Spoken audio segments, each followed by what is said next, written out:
1992ರಲ್ಲಿ ತೆರೆಗೆ ಬಂದ ಕನ್ನಡದ ಸೂಪರ್ ಡೂಪರ್ ಹಿಟ್ ಸಿನಿಮಾ ಹಳ್ಳಿ ಮೇಸ್ಟ್ರು. ಈ ಚಿತ್ರದಲ್ಲಿ ನಾಯಕಿ ಪರಿಮಳ ಆಗಿ ನಟಿಸಿದ್ದವರು ಬಿಂದಿಯಾ. ಹಳ್ಳಿ ಮೇಸ್ಟ್ರು ಸಿನಿಮಾದಲ್ಲಿ crazy star Ravichandran Bindiya combination work ಆಗಿತ್ತು.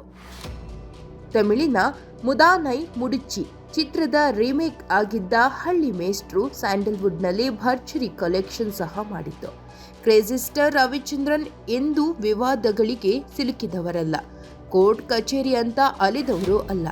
ಸಿನಿಮಾ ಬಗ್ಗೆ ಸದಾ ಕನಸು ಕಾಣುತ್ತಿದ್ದ ಕನಸುಗಾರ ರವಿಚಂದ್ರನ್ ವಿರುದ್ಧ ಬಿಂದಿಯಾ ವಿನಾಕಾರಣ ಸುಳ್ಳು ಆರೋಪ ಮಾಡಿದ್ರು.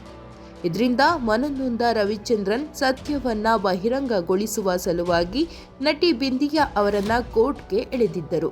ತಮ್ಮ ಮೇಲೆ ಮಾಡಿರುವ ಆರೋಪವನ್ನ ಸಾಬೀತುಪಡಿಸುವಂತೆ ಸವಾಲು ಹಾಕಿ ಬಿಂದಿಯಾ ವಿರುದ್ಧ ರವಿಚಂದ್ರನ್ ಮಾನನಷ್ಟ ಮೊಕದ್ದಮೆ ಹಾಕಿದ್ರು.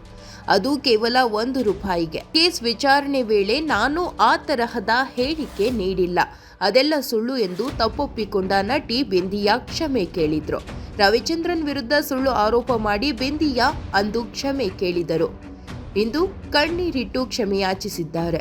ಕನ್ನಡ ನಟ ನಿರ್ದೇಶಕ ರಘುರಾಮ್ ಅವರ ಯೂಟ್ಯೂಬ್ ಚಾನೆಲ್ನಲ್ಲಿ ಬರುವ 101 ನೆನಪು ಸಂದರ್ಶನದಲ್ಲಿ ನಟಿ ಬಿಂದಿಯಾ ಬಹಿರಂಗವಾಗಿ ಕ್ಷಮೆ ಕೇಳಿದ್ದಾರೆ. ನಾನು ಏನೋ ಹೇಳಿದ್ದೆ, ಪತ್ರಕರ್ತೆ ಬರೆದಿದ್ದು ಇನ್ನೊಂದು, ಇದರಿಂದ ದೊಡ್ಡ ಕೇಸ್ ಆಯಿತು.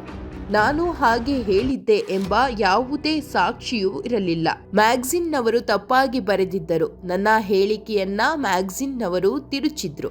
ಇದರಿಂದ ರವಿ ಸರ್ಗೆ ಬಂದ ಇಂಪ್ರೆಷನ್ ಸಹ ಕೆಟ್ಟದಾಗಿತ್ತು. ಇದು ನನ್ನ ತಪ್ಪು ಖಂಡಿತ ಅಲ್ಲ. ರವಿಚಂದ್ರನ್ ಸರ್ ಬಗ್ಗೆ ನಾನು ಯಾವುದೇ ರೀತಿಯ ತಪ್ಪು ಹೇಳಿಕೆ ನೀಡಿರಲಿಲ್ಲ. ಐ ಆಮ್ ಸಾರಿ ಎಲ್ಲರಿಗೂ ಎಂದು ನಿರ್ದೇಶಕ ರಘುರಾಮ್ ಅವರ ಯೂಟ್ಯೂಬ್ ಚಾನೆಲ್ಗೆ ನೀಡಿರುವ ಸಂದರ್ಶನದಲ್ಲಿ ನಟಿ ಬಿಂದಿಯಾ ಕಣ್ಣೀರಿಟ್ಟು ಕ್ಷಮೆ ಕೇಳಿದ್ದಾರೆ. When my Jantirinam was a very big hit, Ravi sir was in Bombay looking out for a heroine for Halli Maestro, and I think he met many of the actresses. So I was treated like a newcomer, like any other newcomer. I said something else, she wrote something else, and it became such a big case, and it's bad. The ending was bad. There was no proof of me saying something like this. So the magazine people wrote wrong. They twisted the words and they kind of wrote very wrong. But the impression what went to him was very bad.